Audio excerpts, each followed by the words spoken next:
over the last 6 years, there's been some data around the total distance covered, for example, at the Australian Open by the winners. And on the female side of the game in 2018, Caroline Wozniacki was the winner of the event. She won the Australian Open, winning 7 matches to do so. And over the course of the whole tournament, she traveled and covered 12.4 kilometers. So she was, one of those players, a counterpuncher that gets across the baseline, plays really lateral, wants to lengthen out the points, wants to wear you down, grind you into the ground pretty much, and make you falter through her ability to keep the ball in longer than you. So that's her style of game. That's how she won a lot of her matches over her career, and how she defeated everybody. The Australian Open is covering 12.4 Ks. Fast forward 2024. Arena Sabalenka, totally different game style, aggressive baseliner, bit taller, a bit more powerful. The distance covered over 7 matches was only 4.9 Ks. So there's almost an 8 kilometer difference in the total distance traveled between two different players. Although playing the same amount of matches at the same tournament on the same surface. And what we sort of look at there is just the stark differences between the styles of game that every player on the tour does have. And as a coach, my job is to identify my players' abilities to play to their strengths. And if I'm coaching a Wozniacki, it's okay, let's last or make the points last as long as possible. If I'm Arena Sabalenka, it's okay, we want the points to be as short as possible. We want to go serve +1, dominate the court, control the center of the court, ensure that we put our opponents in a defense straight away off the first 2 balls. So it's a very, very different ball game. Now, people that go and watch the final of the Australian Open or of the men and women always complaining that the women's matches are shorter. But when you look at the game styles, how starkly different they all are, I think it's just so important that we tailor everything we do to the person in front of us. So if you are coaching a big aggressive baseliner, then cater the game to them. And I think if we can learn to do that as coaches, parents, players, you actually play much, much better tennis. So, I think these stats are really starting to show how different every single player's game is. And I think, by seeing something like that, I think was really interesting. So even we delve a bit deeper, and the same thing happened. So the total amount of sprints at the Australian Open for Wozniacki was 200 in her 7 matches, whereas Sabalenka total number of sprints was 66. So, it's just such a different ball game when you're looking at game styles. This is why we brought out our book, Connor, was just to start to get people to think about who they are, how they play, who they're playing against, how they want to play, and how do we take away and exploit the weaknesses of the opponent whilst utilizing the strengths that we have. And when we look at the men's, there's a couple of things that probably stood out in the men's as well. And if we think about so in 2018, Roger Federer covered 10.6 kilometers in his 2018 title over the 7 matches, and this year Yannick Sinner covered 18.7 K. So it was another 8 kilometers difference. And, obviously the matches might go longer and so forth, but, it's just catering for who's in front of you. Roger likes to play linear if he can. Yes, he can play lateral, but really wants to try and, mix up his game between baseline and net play. Whereas Yannick's such a baseline dominant player. He doesn't mind playing lateral at times, but he wants to control off the back of the court. So, whoever's in front of you should determine how you go about your training, how you go about your game planning and your game styles. And I think that's a really critical element of coaching and parenting, is making sure that it caters for the individual. So what are the practical takeaways as a coach and a player? Maybe they don't know about the different game styles, or they're sort of just realizing now that, hey, I might actually be one game style or another. How should they start developing that? And also, as a follow-on, what's the best one if you're starting from scratch?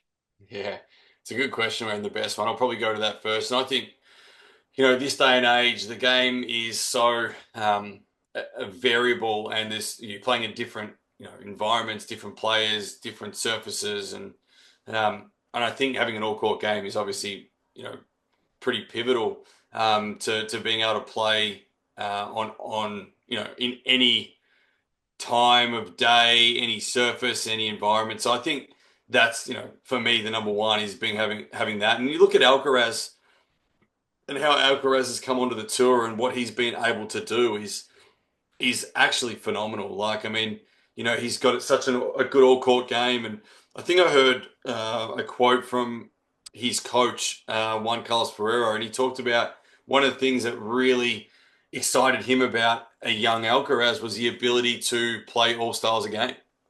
He could do anything at a young age. He was able to slice, volley, take away time, create time from the back. And it's interesting. I've got stats around the top 300 players in the world currently. On the men's tour, 51% of the male game is based around an aggressive baseliner, 39% counterpuncher, and 8% all court player, with 2% being either a serve and volley or a big server. On the women's side, in the top 250 players, 61% of that 250 players is based around an aggressive baseliner, 36% counterpuncher, 3% all court, 1% serve and volley. So if we look at the stats, like heavily weighted towards either the big aggressive baseliner or the lateral counterpuncher. And they're the two predominant styles at the moment. I would like to see the all court player become more prevalent as the years go on. And I think, with the numbers saying that you obviously create and win more points from the front of the court, it's probably going to lend itself to seeing that happen probably naturally over the next few years. But, right now, the aggressive baseline is the predominant game style of a lot of players. So, there's that. And then, to understand who you are, I mean, think about your height, think about your strengths, think about your physical makeup. If you're a 6'5", 6'6" player, your strength isn't going to be your ability to get around the court and move like an Alex Demon or a Diego Schwartzman. It's going to be a big power game. You've got longer levers, you can generate more force. If you're going to be under 6 foot, your strength's probably going to be your movement, your ability to cover the court, defend, counterpunch. So, that would be something around your game. So thinking about your genetics and how you're made up probably helps you to define who you are. And then identifying what your strengths are currently will help you identify how you want to play. And by the way, if you don't know, Mark's written a whole ebook on this exact thing, the 5 different game styles, breaking them down in depth, going into how you find your own game style and how to develop it. So feel free to check that out at thetennismenu.com, Mastering Tennis Tactics. There it is. There's the hard copy right there if it comes into focus. Oh, there we go. There we go. Yeah. So we just had a few printed actually. It's our only 10 copies printed. I will be using those as prizes for a trip I'm going to in 2 days' time, Connor, to Japan to present all of the data that's actually we've been talking about a lot on the tennis menu and sharing a lot of that sort of stuff and how we can utilize that to develop players all the way through Japan. So I think it's 6 cities in 10 days and it'd be quite fun, and got a few of those Mastering Tennis Tactics printed for that occasion. Yeah, very exciting stuff. I wanted to ask you about, you did just mention how the trend is that players are winning more points from the front of the court. And given that's the trend, why has the serve and volley style become less popular and people are using it less as their primary game style now? Yeah, I think the biggest thing that's happened over the past 20 years is the change of equipment. So obviously years ago, the equipment probably didn't lend itself to taking the ball really early, and the speed of the return coming back in wasn't as big as it was today. These days, I think the return to serve has become such a weapon. You see Daniil Medvedev standing 6, 7, 8 meters behind the baseline at times trying to return, and people say, why don't people serve volley against him? Well, firstly, like his returning is elite. So he has the ability to play forward and play back. He doesn't slice it and give you time. He actually tees off on the ball. So I think that, with the equipment and the ability for players now to return better, to read the game faster, court surfaces are quicker, which doesn't allow us time to get in because the ball speed going through is faster, which means the ball speed coming back is going to be quicker. So getting in becomes a lot harder. And obviously, passing shots, players can defend so much better. Their movement, their physical skills, they pass so much better now. So if you don't do a lot on the first volley, you're generally going to get past on the second one. So the game's shifted a lot due to equipment, technology, knowledge. Um, so it has become probably not a game style anymore, but it's more of a tactic rather than a game style to change up the play and to shift the game how you want it and to come forward. But I still see it as it still is a game style, but it's not utilized as much as it was, back 20, 30 years ago. Is there anything players can do at the moment to sort of get ahead of where the game is right now? Obviously, you see a big trend towards the aggressive baseliners, and what can players do to sort of prepare themselves and maybe get a step up on the competition? Oh, look, the transition game is probably the most under practiced part of the game, that I've seen at junior level. And when you watch junior ITFs, you watch the junior tournaments, kids are just happy to stay back. And obviously, because of the fear of coming in and being passed, because they don't have the wingspan to be able to cover the court, and they're not tall enough, so they get lobbed. So it's a fear thing. But a lot of kids aren't developing it, and a lot of coaches are probably steering away from it if the baseline game's working for players.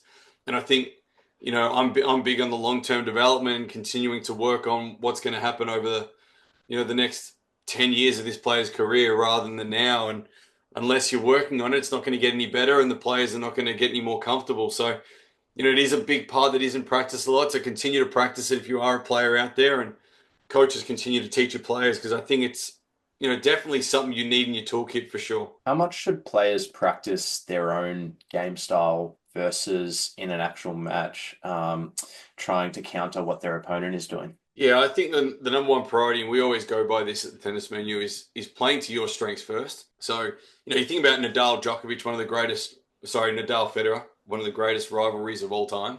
And you never saw, Rafael Nadal try and serve and volley against Federer when Federer started winning because, he thought, oh, I can't beat him off the back of the court. He played to his strength. He tried to utilize his forehand. He tried to, keep Federer high on his backhand side. That's his strength as a left-hander is to play high and heavy onto the back end of a right-hander. He never changed significantly his game. He would play to that, a lot of the time. But, what he might change in his strategy is 20% of what he does on court is he may open up to Federer's forehand before he goes to the back end. He may serve out wide to the forehand before he plays cross to the backhand. So there are times where you shift what you do, but ultimately your game style is how you play your best. So if someone forces you to play a different style of game, they've obviously beaten you in that element. They've made you do something you don't want to do. So try to play to your strengths as much as possible, whilst utilizing about 20% of the time trying to expose your opponent. But focus heavily on what you do really well, first and foremost. And as a follow-up for that, how should you prioritize in your practice sessions what you want to get better at in terms of do I develop, my primary style? When do I start developing a secondary style and maybe a third style that I can use in matches to have more solutions? Talk us through that. Yeah, it's a pretty detailed question that probably needs individualization with it. So, you think about each player will be very different. So, I might get a player that's already 16, 17 and already developed a style, and then it might be helping them to develop a secondary or third kind of style in that. If you get a player at a young age, you want to develop all the skills necessary and the tools to be able to play for their whole career. If you get a player that's, 13, 12 to 13, it might be okay starting to get them to understand what they do really well and where they may be in 10 years time to develop those sorts of styles of game, and then the secondary style comes in later. So I think every single scenario will be very different, and tailoring what you do to individual needs is really critical. So I'd probably say there's no generic answer to it, but if you've got players in front of you, you have to understand where they're at in their developmental readiness to be able to then plan for what they're going to probably have to do down the track. Yeah, maybe you'd be able to answer this one, but how much should we prioritize working on our weaknesses versus, grinding on our strengths even harder? Yeah, I mean, I get this question a lot. At a young age, I try and make sure that every player's worst tennis is almost as good as their best tennis. That's my first priority. And then once all the deficiencies level out, then we make the best tennis better. So we work back on the strengths. Then we level it out, then we go again. My biggest theory in the game is players that are able to sustain a level have to be beaten. Now, a lot of players out there beat themselves, especially juniors. Your worst tennis has to be really solid. Don't measure yourself on how good you can play when you're at your best. Measure yourself when you're at your worst. And that's the level that you're probably going to play more often.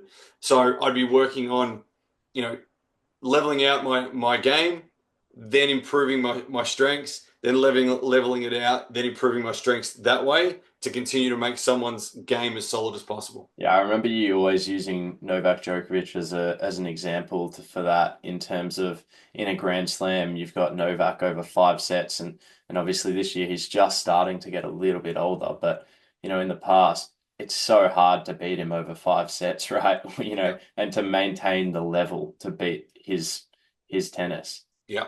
And I think that's a great example because to win a Grand Slam against Federer, Nadal, and Djokovic, you had to beat them in five. You had to beat one of them or two of them and win over probably 5 sets. They weren't going to give you a match in straight. I've seen Djokovic lose at every other event, and then you come to a Grand Slam, and he's been so tough to beat over 5 sets. You have to play brilliant tennis over 5 sets to beat him. And that is tough for any player. So, making your bottom level better, and you look at Djokovic's bottom level, you can barely tell the difference between his bottom level and his top level. It's the same every time he steps on court, and you have to be remarkable to beat him. Yeah, and that leads me to my next question. I don't want to go down too much of a rabbit hole here, but in terms of the pro scene at the moment, obviously Nadal's just retired and Djokovic is getting older and Federer's gone. And the men's side, do you think that the players that are at the top now, you look at Sinner and Alcaraz, are they weaker than Nadal and Federer and Djokovic were in their prime? And is it now easier and more open for anyone to win Grand Slams in the men's game, or are Alcaraz and Sinner the new sort of big guys? I think time will tell with that. Tennis is a funny game. Like we probably don't know any different than seeing Djokovic, Nadal, Federer, Murray, dominate such an era of 20 years. You're what, 24 years old, 25 years old, right? So, you don't know any different than seeing those four dominate. And, when we look at the women's side of the game and you see Serena, how she was able to dominate in Venus for so long. And then all of a sudden it became like a lot of different players, winning Grand Slams. But right now, I mean, it's open to anyone to take the mantle. And I think it's a very, very open men's draw every time you look at it now. And even when Djokovic is in there, it's not the same Djokovic we know. He's what's the old quote? If it bleeds, you can kill it. And I think Novak bleeds now.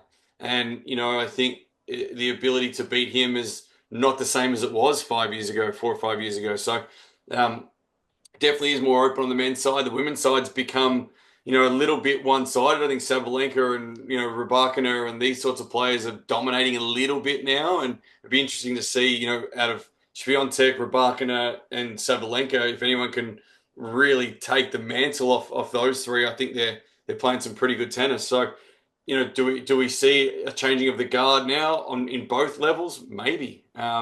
Is it something that is going to be? Are we going to watch in 20 years' time and look back and do another mentoring session and go, yeah, we were definitely wrong on that because Alcaraz and Sinner have won 50 Grand Slams now. So, I mean, I think it's pretty open, probably more open than it's ever been.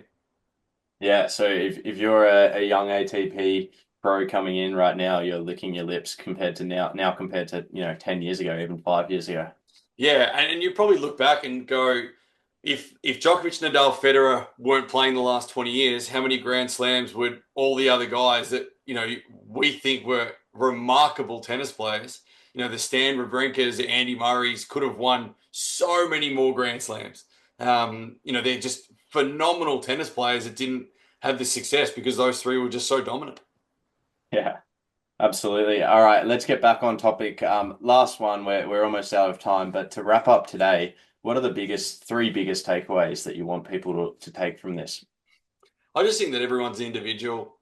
Look at players and be able to model styles of game on, but don't model players that are not going to be similar to you or genetically the same as you because, I'm 5'11". I can't model my game on Ivo Karlovic, who's 7 foot.